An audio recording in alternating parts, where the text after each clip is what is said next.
I wasn't sure if I was going to talk about this movie, but I figured I should. Little Nicky. Now, the DVD does have quite a few features. It has a behind-the-scenes making of the film.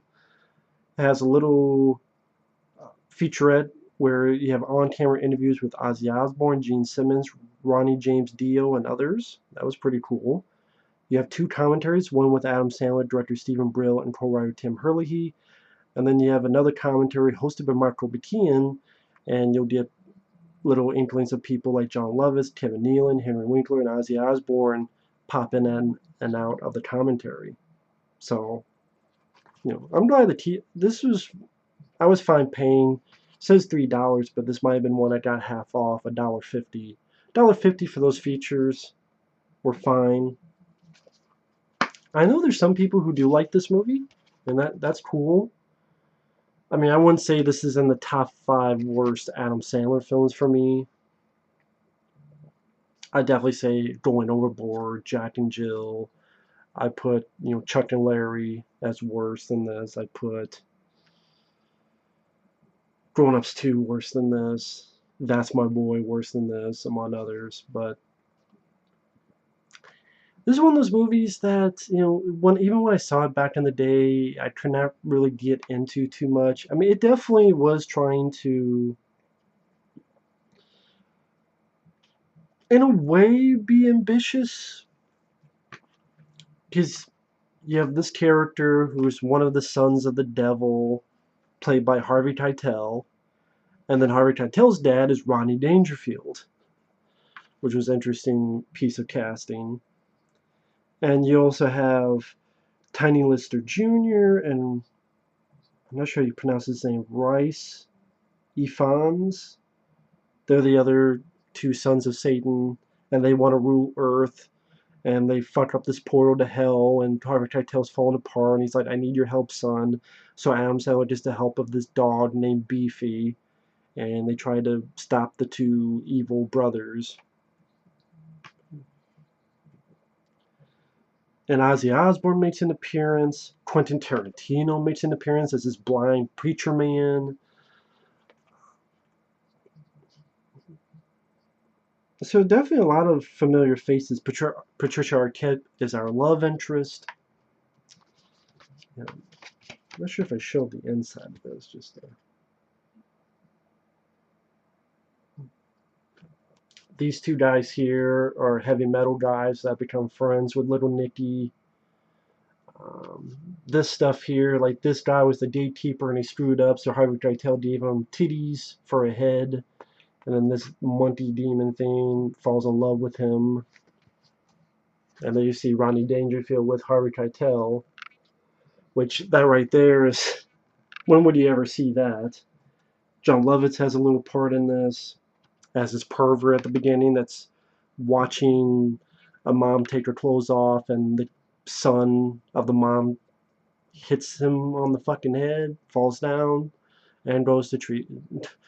Off the tree, goes to hell for being a fucking pervert. Oh yeah, another nice thing is the music. Like there's a lot of familiar faces, and the music, the soundtrack is pretty damn good. You got POD, like School of Hard Knocks, a lot of good heavy metal tunes. You got AC/DC's Highway to Hell. So it definitely has a good soundtrack. And another thing, it's a pretty short film. Like it's an hour and 30 minutes with the credits. If you take off the end credits, it's like an hour and 22 minutes. So it's not that short. I mean, it's not that long of a movie. So it does have its positive moments. And for the budget they had, you can see it on the screen because they were trying to do a lot of stuff. Like when Adam Sandler does the 360 head, there's another moment where he turns to all these spiders to scare people who are chasing him. Possessions of going in and out of bodies, being in hell. There's another moment where little Nicky goes to heaven and meets his mom, played by Reese Witherspoon. Oh, Johnny Witherspoon from Friday. He makes an appearance in this. I guess at the end of the day, I can't really say a lot of it made me laugh, which is that's the hard thing about reviewing a comedy. You can review it in one sentence. It was funny, or it was not funny. End of review. And for me, it's like, it wasn't really that funny to me. Like, I definitely prefer Big Daddy or The Wedding Singer or Anger Management or Bulletproof even, which a lot of people hated that. But yeah, this is a time where Adam Sandler was on a streak of hits. I mean, you had The Waterboy, Big Daddy, and then this came out. I'm sure New Line Cinema thought it would be another hit like those others, but became a big flop.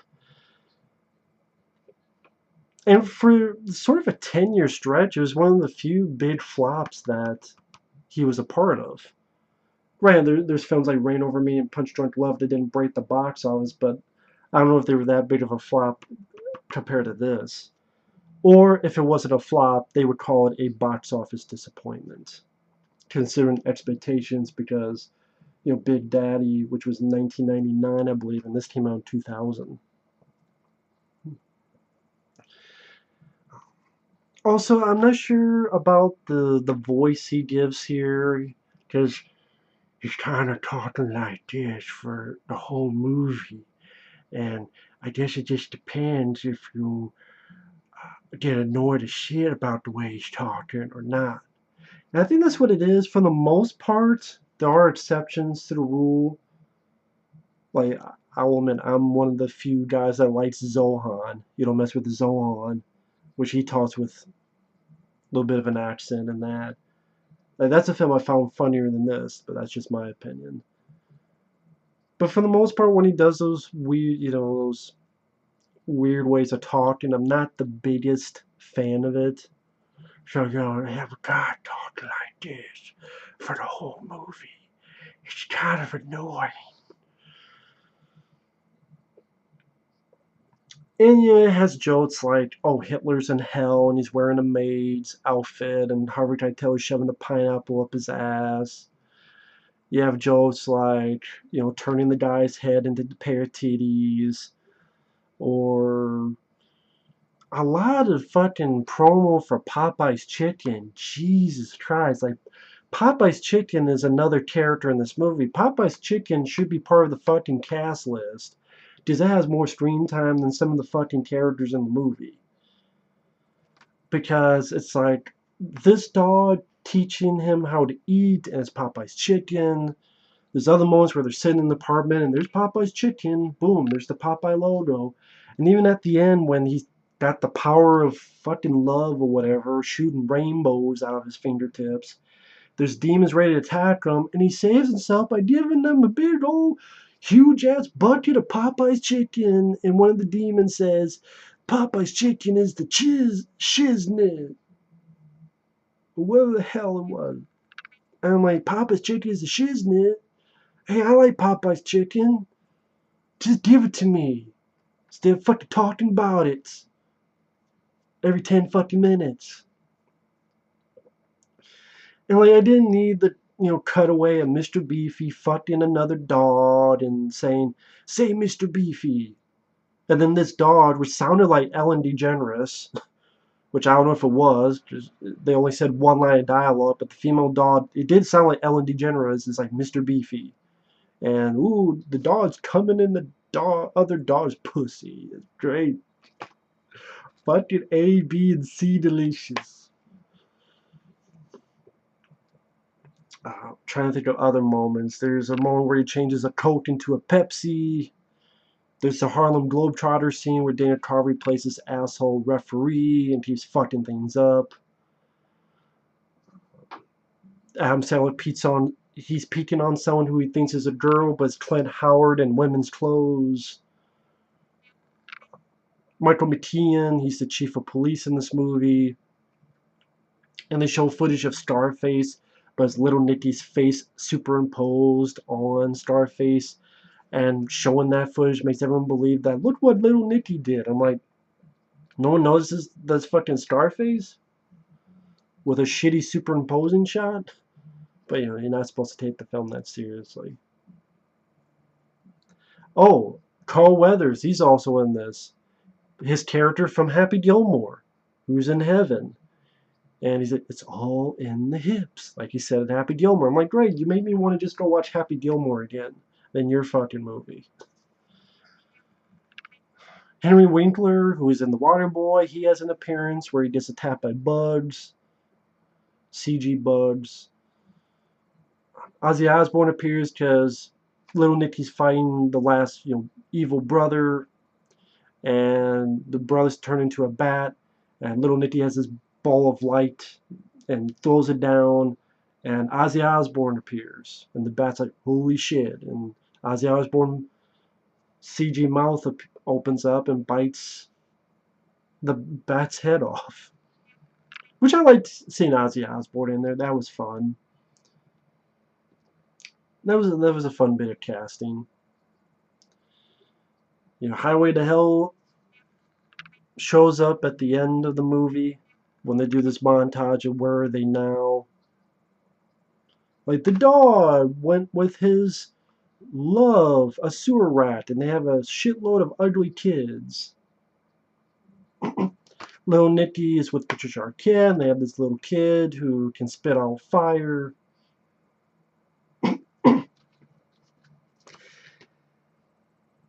What the hell else can I say about this movie?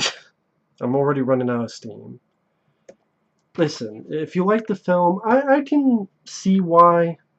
I guess maybe more so than Chuck and Larry or Jack and Jill or Going Overboard or things of that nature.